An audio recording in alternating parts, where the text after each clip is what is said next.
সৌদিতে হচ্ছে আহ, মাস শেষ হয় আর হচ্ছে এক ট্রাক করে এক গাড়ি করে হচ্ছে পানি, তারপরে হচ্ছে টিস্যু, তারপর মসজিদের জন্য যেগুলো সরঞ্জাম লাগে এগুলোর সাথে সাথে হচ্ছে চলে আসে।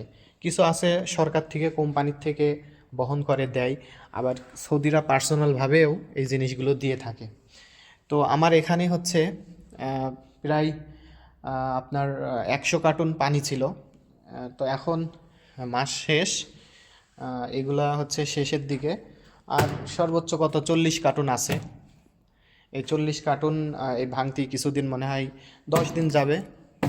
40 কার্টুন 10-15 দিন মতো যাবে। তারপরে আবার গাড়ি ঢুকবে, ঢুকে আবার এটা পুরো এই স্টোর রুমটা লোড হয়ে যাবে। তারপরে এই যে টিস্যু, বহুত টিস্যু এই মসজিদে, প্রত্যেকটা সৌদির প্রত্যেকটা মসজিদে এগুলো থাকে অ্যাভেলেবল।